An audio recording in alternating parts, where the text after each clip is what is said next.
As I promised, I want to show you a technique that doesn't require any of the equipment that we use in our restaurants. In fact, when we first started doing sous vide, which we really called slow cooking, we didn't have any of the equipment. And I remember one of the first things I did was in our plate warmer, which is around 140 degrees, 130 degrees, between 130 and 140 degrees in our plate warmer, I would put a cocotte with a lid on it, milk, and a chicken breast, and leave that sitting in there for 45 minutes. By the time I was ready to pick that up for the first meat course in our menu, French Laundry, that chicken would be poached perfectly in milk. Tender, succulent, juicy. That was slow cooking. As we started to become more knowledgeable about sous vide cooking through Bruno Gosso, the father of sous vide cooking today, we started using all the equipment that we have. But in the evolution at our restaurants, we went from milk-poached chicken breast to wrapping or compressing our salmon or duck breast in a plastic wrap. And I'm going to show you how to do that and be able to cook it in a pot of hot water with a thermometer and maintain a specific temperature within a degree or so. So it's not precise. It's not as precise as the immersion circulator, but it doesn't require all that equipment. So we have our salmon here. It's about 6-ounce piece of salmon. And again, you see that beautiful, what I always look for is this beautiful fat that's in our salmon. We're going to take a piece of kitchen film, bring it down, adhere it to our table surface here, and just do a slice across the top, nice and evenly. And then we want to fold a little fold here, which when we cook it, you'll see why that's important. That'll give us a visual clue, which is obvious where the film are attached together. A piece of salmon, we're going to go ahead and season it. A little bit of salt, that's really it. If you really want to, you can grate some lemon zest on it, put a piece of herb in there, but be careful because wherever those herbs touch our protein, it's going to intensify the flavor of whatever you're putting on top of it. Bring that over and then compress it. So hopefully you can see that. I'm compressing it into the film, kind of stretching the film, and then beginning to roll it. With putting pressure as I'm rolling it to keep it pulled in, stretching the film, compressing, stretching the film, compressing. So that's what we continue to do that. Right? You can see how nice and tight it is. See how nice and tight that is? Compress, pull, wrap. Now we're done there. Now I'm stretching the film. I'm actually stretching the film like a rubber band and then twisting. Stretching and twisting. Then making a knot in the film and pushing it. So this is important. I'm pushing into the flesh of the meat and pulling to make sure that knot goes right up against the salmon there. Okay, you see that? Oh, how it pulled, cinched right in there. The other side the same.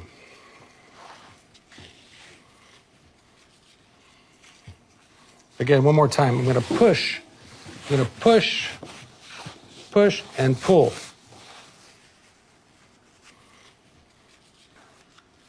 Push and pull, okay? Making it really tight. So there we have a compressed piece of salmon in kitchen film.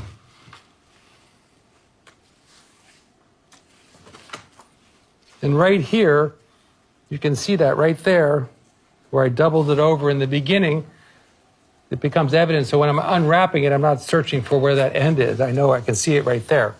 Now finally, to make sure there's no air in here, I just want to poke, because we have air, little air pockets here.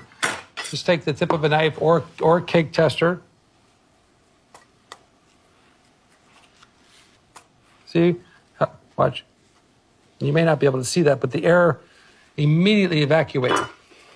Okay? Remember, it's under compression, right? In the same way that we have it in our machine, I put it under compression, of course, not as tight, but so as soon as I penetrated the plastic wrap or the film, the air came out. Okay, so I feel comfortable that I have a very solid seal there that I'm now able to put into my hot water bath here and cook. It's at 66 degrees here. So it's supposed to be at 61. So how do we maintain that temperature? So we can just have some ice on hand.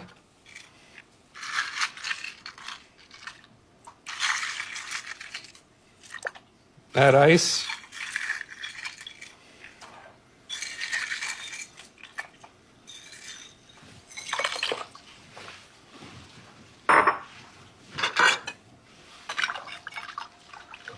Turn the water down.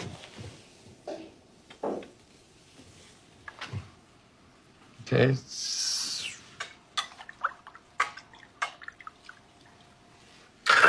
63.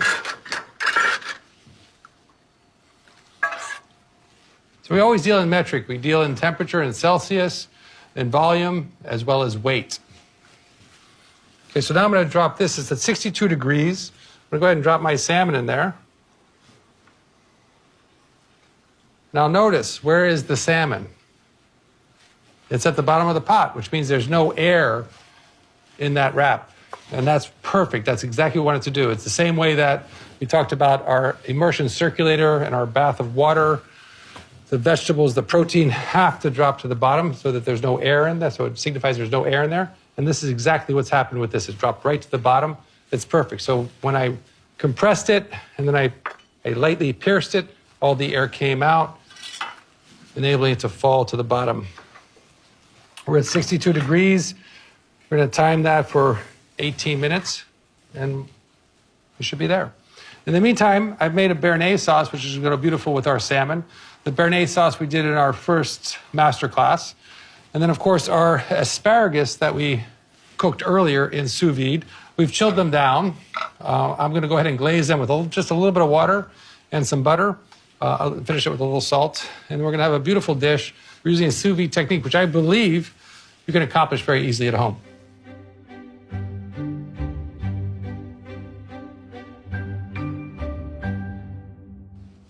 So perfect. We maintained somewhere between 60 and 62 degrees. Right now it's reading 61. Of course, the difference between cooking sous vide like this and the immersion circulator is the immersion circulator you can program to a specific temperature. You don't have to watch it. It's going to maintain that temperature.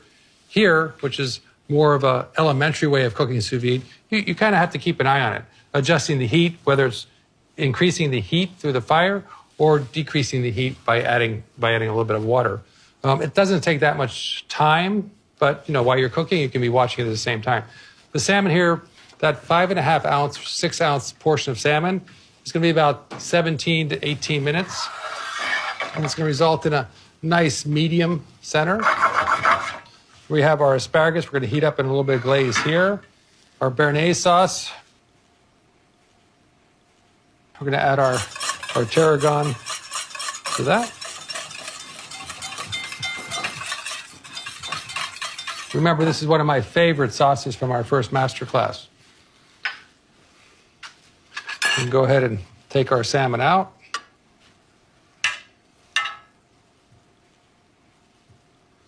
You can see there's just a few droplets of oil on top which have come out of the salmon, which is just fine. Where I penetrated that film, it's allowed a little bit of the fat to come out, which is not a problem. The most important thing, or the two most important things, are temperature and making sure that all the air is out of your compressed salmon. Snip that off, the ends.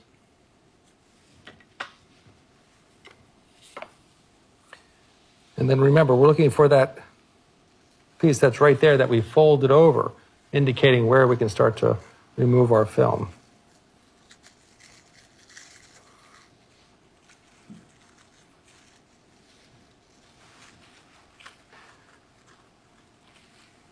Now, it's 61 degrees, which is hot. But if it's not hot enough, you can flash it in an oven for 3 or 4 minutes just to get a little more intense heat on that. Just gonna put a little bit of lemon. Our finishing salt.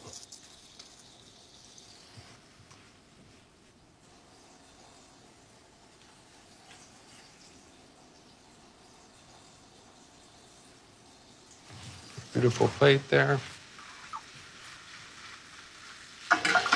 Just glazing our asparagus in that sweet butter.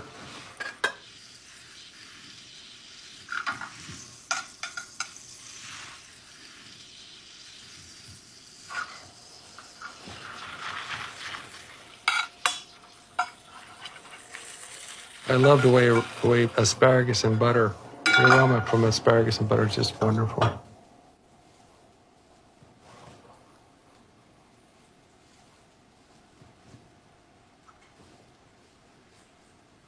And again, asparagus and hollandaise sauce, in this case, béarnaise sauce, classic flavor profiles. There we go.